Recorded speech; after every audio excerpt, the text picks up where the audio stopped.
টাইপের মস্তান, তারা ধরে সেই ডাক্তারদেরকে চড় মারল, গালাগালি দিল। কেন? যদি না থাকে, ডাক্তাররা কি নিজের বাড়ি থেকে নিয়ে এসে যন্ত্রপাতি বসাবে হসপিটালে?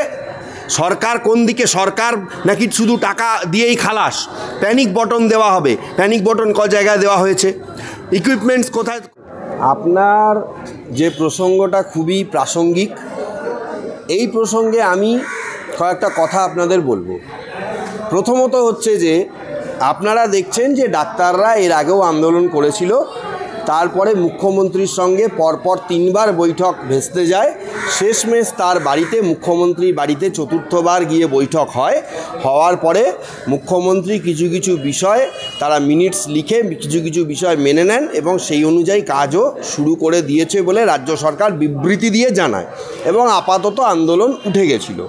কিন্তু আমি কাউকে দোষারোপ না করেই একটা কথা বলছি যে দেখুন, সব কিছুর পরিপূরক রাজ্যের মুখ্যমন্ত্রী। তিনি আশ্বাস যা দিয়েছিলেন আর বাস্তব যা, দুটোর মধ্যে আকাশ পাতাল ফারাক। সুপ্রিম কোর্ট এই প্রশ্ন করেছে যে কেন 4500 থেকে 6000, প্রায় 6000 সিসিটিভি সমস্ত হসপিটাল এবং চিকিৎসা কেন্দ্র মিলিয়ে লাগানোর কথা রাজ্য সরকারের। এই মামলা প্রায় 2 মাস তার বয়স হতে চলল, এখনও পর্যন্ত 600 থেকে 650 বেশি সিসিটিভি কেন লাগানো হয়, বেশি কেন লাগানো যায়নি? 10% থেকে 15% মাত্র হয়েছে। কার গাফিলতি? এক। দ্বিতীয়, সাগর দত্তের যে ঘটনাটি ঘটেছে সেখানে পুলিশের দেখা পাওয়া যায়নি। আর একটা বড় ব্যাপার হচ্ছে যে শনিবার নাকি শুক্রবার মনে হয় যে রাজ্য সরকার বিবৃতি দিয়েছে, বিবৃতি দিয়ে একটা স্টেটমেন্ট বার করেছে যে কোন হসপিটালে সারা পশ্চিমবঙ্গে কত নিরাপত্তারক্ষী বাড়ানো হচ্ছে। তাতে আমরা দেখে অবাক হয়ে যাচ্ছি যে যেখানে পুলিশ বাড়ানো হয়েছে ম্যাক্সিমাম 2 জন, 1 জন করে বাড়ানো হয়েছে বেশিরভাগ হসপিটালে, বড় হসপিটালগুলোর ক্ষেত্রে 2 জন, সিভিক ভলেন্টিয়ার সেখানে 4 জন, 5 জন এবং 7 জন অবধি বাড়ানো হয়েছে। এই আরজি করের ঘটনায় একজন সিভিক ভলেন্টিয়ারকেই কিন্তু রাজ্য সরকার প্রথম থেকে তাকে বলেছিল সে এই খুনের সঙ্গে যুক্ত এবং রেপের সঙ্গে যুক্ত। সঞ্জয় রায়, তাকে ধরাও হয়েছে, আজকে সে সিবিআই হেফাজতে রয়েছে। এবং সুপ্রিম কোর্ট কিন্তু বলেছিল যে সিভিক ভলেন্টিয়ার কখনো নিরাপত্তা দিতে পারে না, প্রধান বিচারপতির বিশেষ বেঞ্চ। তাহলে রাজ্য সরকার তারাও কি গেম খেলছে না সুপ্রিম কোর্টের সাথে? আমি এটা জানতে চাই।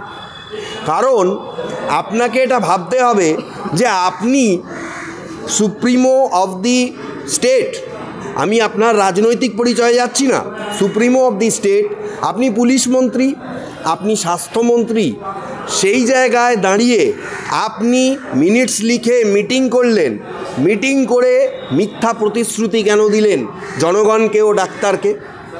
এটা তো শুধু ডাক্তারদের সাথে নয়, রাজ্যের জনগণের সাথেও তো আপনি তাহলে খেলা করছেন।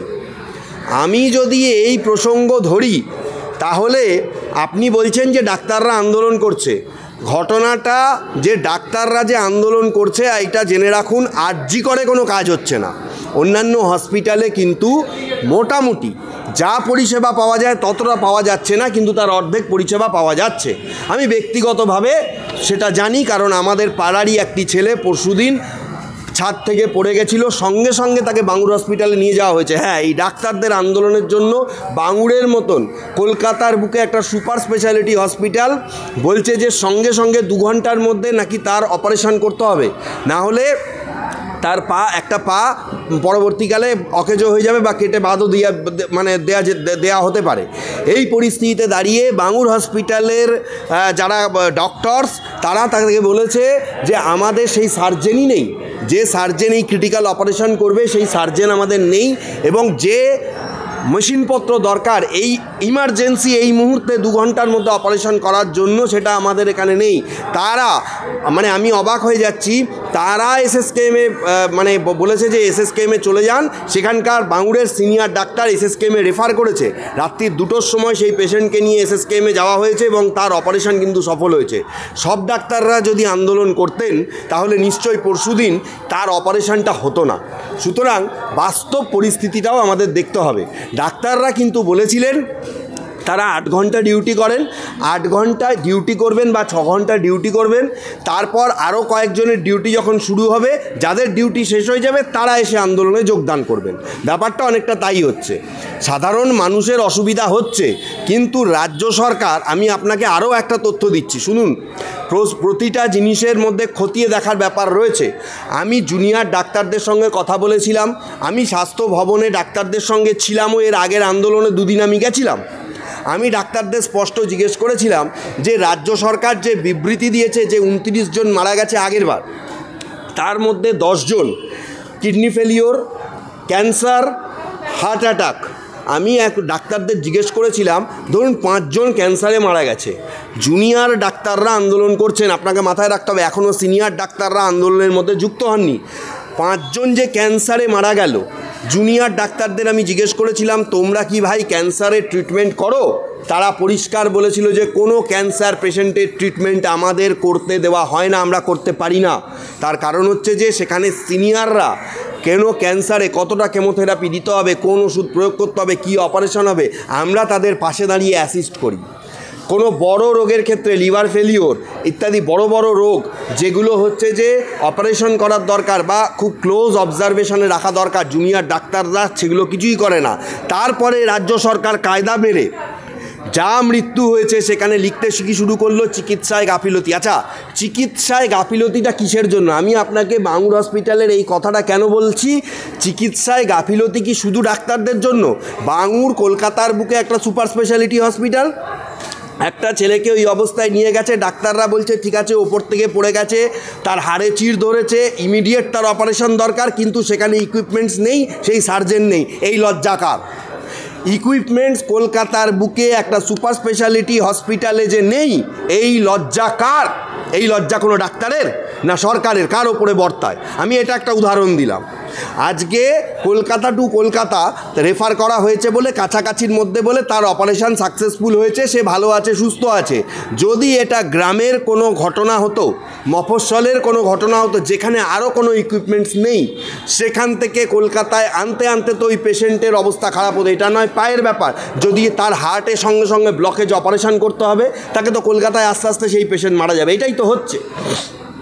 আমাদের গোড়ায় গলদ রয়েছে।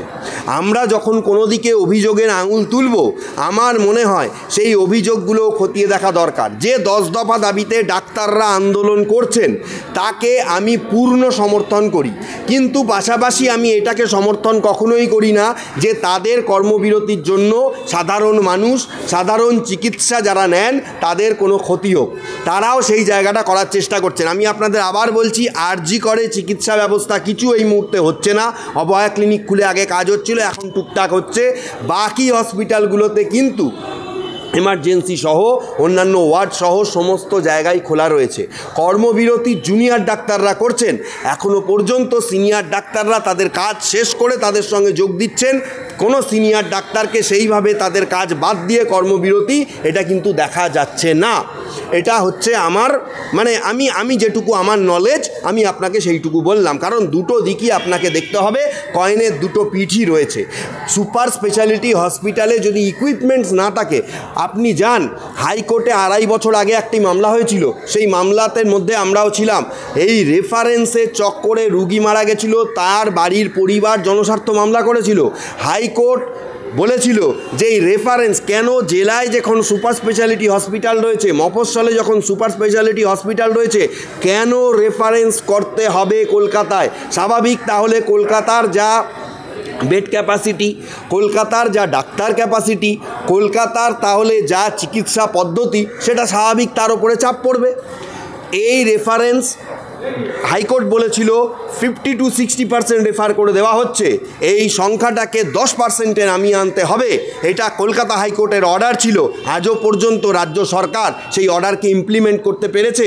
সেই সুপার স্পেশালিটি হসপিটালে ইকুইপমেন্টস থেকে শুরু করে, ডাক্তার থেকে শুরু করে কোন জিনিসে তারা সেইখানটায় ভালো করতে পেরেছে? সাগর দত্তে যে ঘটনা ঘটেছে, ডাক্তারদের ওপর যেভাবে মারধর করা হয়েছে, আরও একটা ঘটনা পূর্ব মেদিনীপুরের একটা ছোট্ট মেডিকেল সেন্টার, সেখানে একজন গেলেন, ডাক্তার তাকে দেখে বললেন, তিনি বললেন তার অ্যাক্সিডেন্ট হয়েছে, বাইক চালাতে চালাতে পড়ে গেছিল। ডাক্তার তাকে দেখে প্রাথমিক ট্রিটমেন্ট করেছেন, করার পরে তারা বললেন যে তার একটা ঘাড়ের একটা বোন, একটা হাড় তার ভেঙে গেছে। ডাক্তার তাকে বললেন যে আপনারা এখানে ফার্স্ট এড করে দিয়েছি, প্রাথমিক ট্রিটমেন্ট করে দিয়েছি, ঘাড়ের যে হাড়টা ভেঙে গেছে সেটা ইমিডিয়েট অপারেশন করতে হবে, সেই অপারেশনের পরিসর এইখানে নেই, আপনি জেলা হসপিটালে বা কলকাতার কোনো হসপিটালে যান। কি করলো, সেই লোকগুলোর সঙ্গে আরও যারা গেছিলো গুন্ডা টাইপ